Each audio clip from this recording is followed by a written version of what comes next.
하게 하시고 우리에게 화해의 말씀을 맡기셨네. 할렐루야.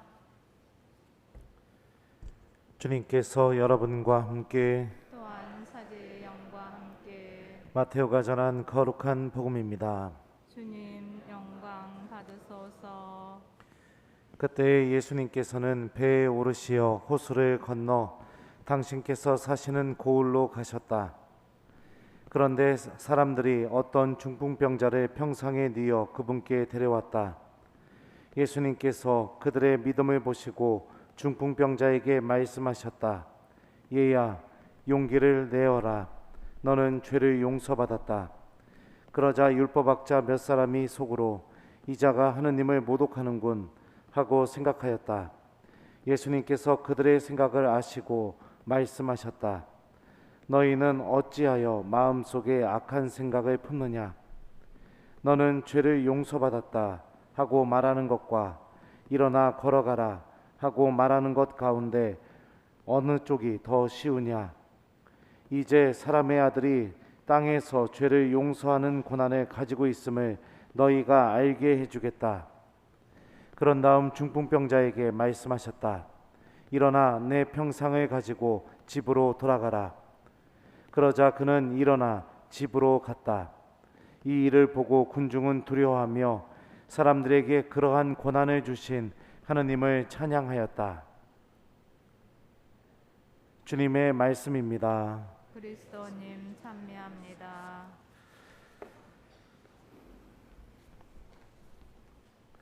오소서 성령님.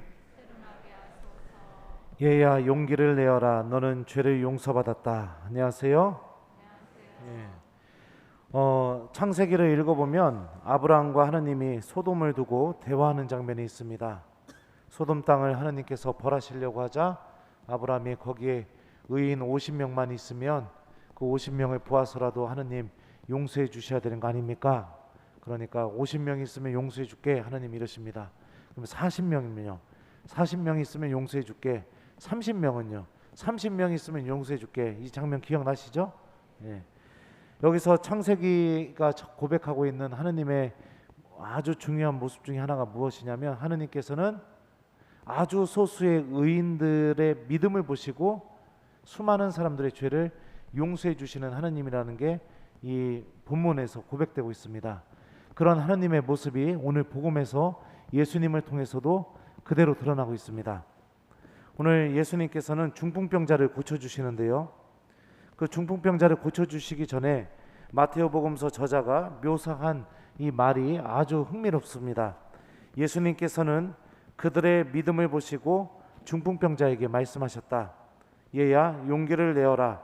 너는 죄를 용서받았다.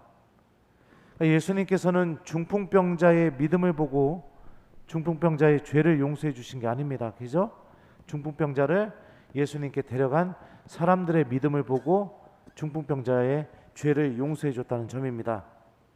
우리는 이 부분에서 우리가 왜 신앙을 갖고 살아야 되는지에 대한 이유를 찾게 됩니다. 그것은 무엇이냐면, 하느님께서 나의 믿음을 보시고 누군가를 용서해 주신다는 사실 때문입니다. 우리가 왜 기도해야 되는가? 여러 가지 이유 중에 하나가 있지만, 하느님께서 내가 기도할 때 그 기도 안에 담겨 있는 그 믿음을 보시고 누군가의 죄를 용서해 주신다는 거죠. 그 누군가가 가까운 내 가족이 될 수도 있고요, 또 냉담하고 있는 내 자녀들이 될 수도 있고, 또 정말로 아무도 기도해 주지 않는 그런 도움이 필요한 사람들이 될 수도 있겠죠. 주님께서는 이처럼 우리들의 죄를 바라보시는 분이 아니라 누군가의 진실한 믿음을 바라보시는 분이십니다. 그리고 그 믿음의 값어치가 얼마나 큰지를 당신의 용서를 통해서 드러내 보여주시는 분이 바로 우리가 믿고 있는 하느님의 모습입니다. 그러니까 기도해야 할 이유를 못 찾을 때, 성당에서 봉사해야 할 이유를 못 찾을 때, 내가 신앙을 가져야 할 이유를 못 찾을 때, 오늘 복음의 이 예수님의 모습을 잘 기억했으면 좋겠습니다. 나의 기도 한 번으로, 나의 신앙생활의 모습으로, 나의 본당에서 봉사의 모습을 통해서 주님께서는 가장 필요한 이에게 용서를 베풀어 주신다. 이런 믿음을 좀 우리가 갖고 있으면 왜 기도해야 하고 왜 신앙을 가져야 되고 왜 본당에서 봉사해야 되는지 그 이유를 찾을 수 있을 거라고 생각합니다.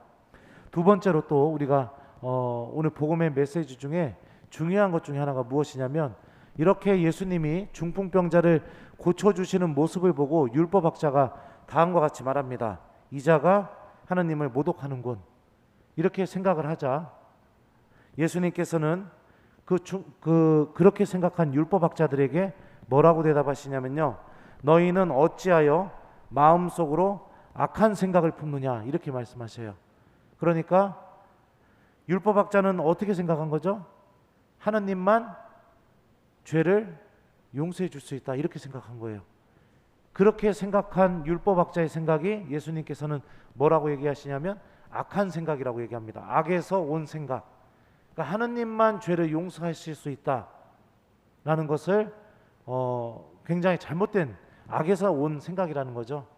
왜 그러느냐? 오늘 복음 뒷부분에 보면은 이런 말씀하십니다. 사람의 아들이 땅에서 죄를 용서하는 권한이 있다는 걸 보여주겠다. 그리고 복음 마지막 부분에 보면 이런 표현이 있죠. 이 일을 보고 군중들은 두려워하며 사람들에게 그러한 권한을 주신 하나님을 찬양하였다. 이런 표현이 나옵니다. 그러니까 죄는 하나님만 용서하실 수 있다라는 그 생각이 왜 악하냐면 바로 사람들을 통해서도 죄가 용서받을 수 있다라는 게 오늘 복음이 알려주고 있는 두 번째 메시지이기 때문에 그렇습니다. 좀 더 정확하게 이야기하면 교회의 고해성사를 부정하는 것, 이게 악에서 오는 생각이라는 겁니다. 하나님만 용서하실 수 있는데 어떻게 고해성사를 통해서 죄가 용서가 돼? 신부님은 사람인데 어떻게 사람이 사람한테 죄를 용서받아? 이렇게 생각하는 게 굉장히 악에서 온 생각이라는 거죠. 또 두 번째로 생각해 보면 고해성사를 통해서 이루어지는 하나님 용서의 신비를 내가 거부하는 것, 이것도 악에서 오는 생각이라는 거죠. 그러니까 내가 고해성사를 어떻게 대하고 있는가, 하나님의 용서를 어떻게 대하고 있는가, 이 부분도 오늘 말씀을 통해서 우리가 곰곰이 내 자신을 들여다볼 필요가 있습니다. 우리들의 믿음은요 아주 큰 힘을 갖고 있습니다. 내가 보잘것없는 믿음을 갖고 있다 하더라도 여러분들이 드리는 그 기도 한 번으로, 또 여러분들이 신앙생활하는 그 신앙생활의 모습 한 번으로도 하나님께서는 가장 도움이 필요하고 가장 용서가 필요한 이들에게 당신의 은총을 베풀어 주십니다. 그리고 주님께서는 교회의 고해성사를 통해서 끊임없이 이 신비가 이루어지도록 오늘도 내일도 세상 끝날까지 계속해서 그 은총을 성사를 통해서 나눠주고 계시다는 거죠.